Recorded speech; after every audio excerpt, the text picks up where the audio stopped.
Per la dreta per Xavi, assistència de Xavi més cap a la dreta per Messi, Messi, immens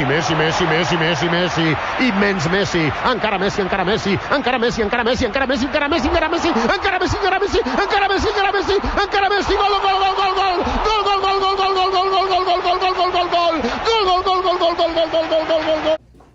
Good morning. This is our physics project, and we are covering Newton's 3 laws of motion and how they apply to a soccer ball.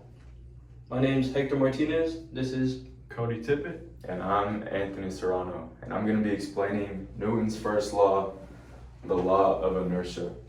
In this law, it states that an object in uniform motion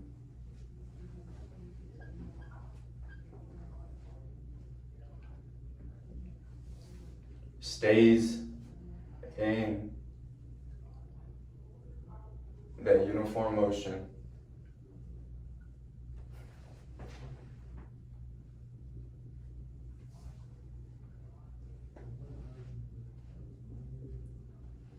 unless acted upon by an outside force.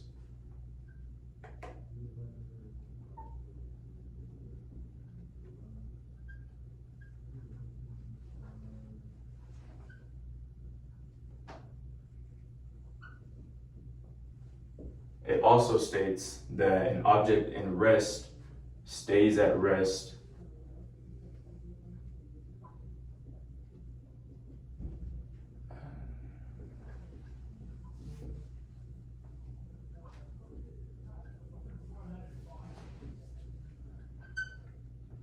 basically tying this into our soccer example over here, we can see that if we don't kick the soccer ball, the ball itself is just going to stay in that same position.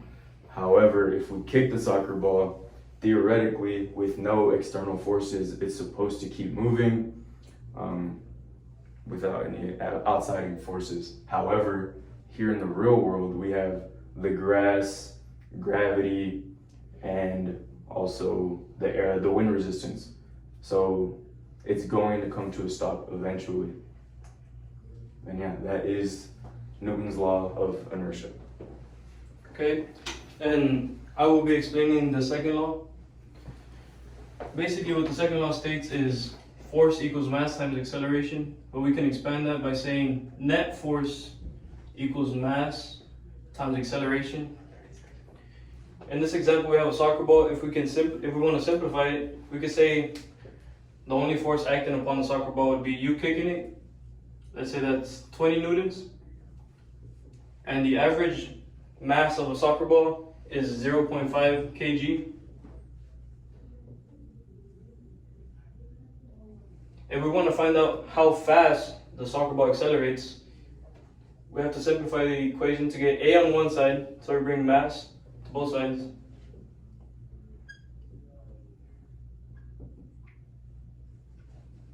And we get that acceleration is equal to 40 meters per second squared. Now, this would be in one dimension. However, force equals ma can also be split up into different dimensions, such as the x-axis, the y-axis, and the z-axis.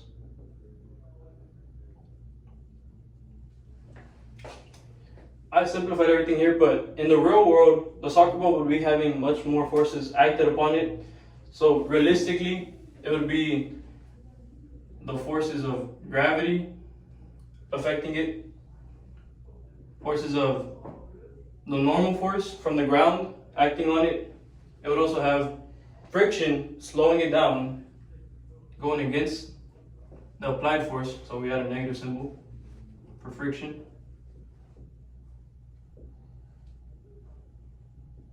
And that would all be equal to MA.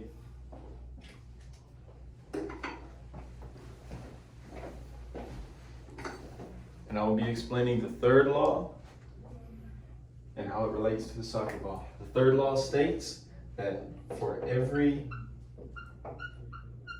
action, there is an equal but opposite reaction. So if we use the 20 newtons from the second law, the kick was 20 newtons, the ball exerts a force back onto the foot at the same 20 newtons. However, the soccer player doesn't feel the 20 newtons being exerted on his foot because his leg is has more mass, which means that it has more inertia. In conclusion, you can see that all Newton's laws of motion can be used in a simple example in real life, and they can be applied to many more real life circumstances. So that was our physics project. Thank you. Thank you. Thank you. Bro, we were way